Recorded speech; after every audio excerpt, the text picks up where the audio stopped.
Dopo la mostra su Napoleone, la mostra virtuale su Napoleone, un'altra proposta virtuale per la Biblioteca Florio, ossia le donne all'interno di questa biblioteca e del suo patrimonio librario.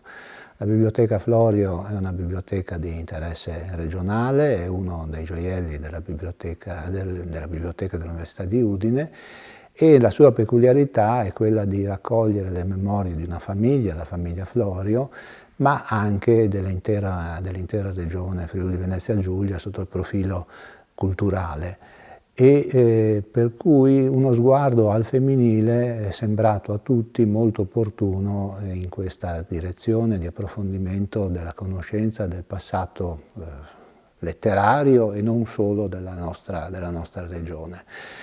È uno sguardo che inizia nel Settecento con la moglie di Daniele Florio, la Vittoria Valvason di Maniago, per proseguire fino al nostro secolo. Qui accanto a me c'è l'immagine di Giuliana Canciani Florio, la salvatrice di questa biblioteca, e colei che ha permesso di traghettarla fino al nostro presente e nella sua integrità, nella sua magnificenza. Quindi un altro piccolo contributo per la conoscenza di questo grande patrimonio virtuale, un contributo che però può essere poi ammirato anche per tutti coloro che vogliono accedere alla biblioteca con visite guidate o anche per motivi di studio.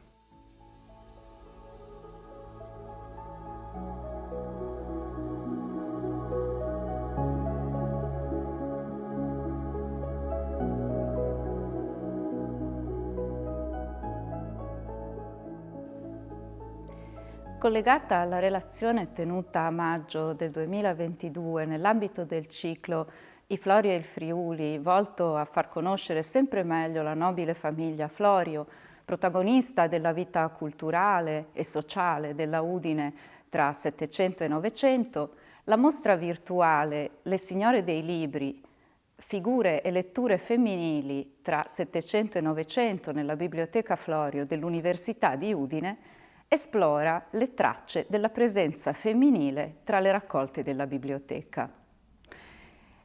In un tempo e in un contesto culturale in cui l'istruzione è appannaggio quasi esclusivamente maschile, troviamo nella famiglia Florio donne colte e lettrici sensibili.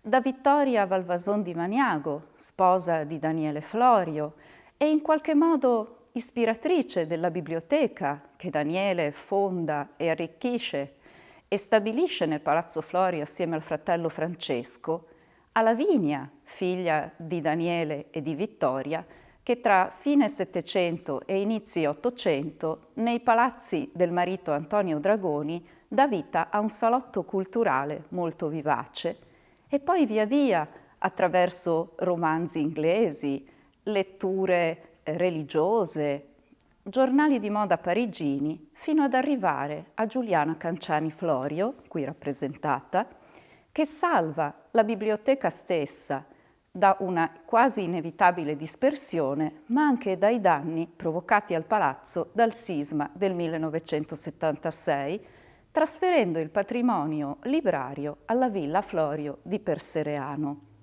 Da qui, grazie alla generosità del professor Attilio Maseri, genero di Giuliana, avendone sposato la figlia Francesca, la raccolta libraria torna al Palazzo Florio, dove era stata pensata e che qui possiamo ammirare. La mostra prende in considerazione la quotidianità della famiglia. Una prima sezione riguarda le donne della famiglia, quelle che hanno avuto un'importanza culturale attraverso la spiegazione dell'albero genealogico. Nella seconda sezione si considerano le possibili letture femminili. Nella terza si prende in esame la traccia vera e propria lasciata da mani femminili, sotto forma di note di possesso, dediche, lettere, ricette e piccole curiosità. La quarta e ultima sezione considera le scrittrici femminili, anche locali, presenti nelle raccolte della biblioteca.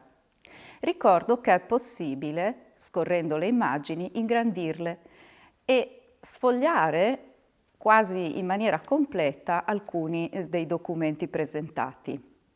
Speriamo di aver incuriosito il pubblico che guarderà questa esposizione e vi aspettiamo per una visita guidata nella Biblioteca Florio dell'Università.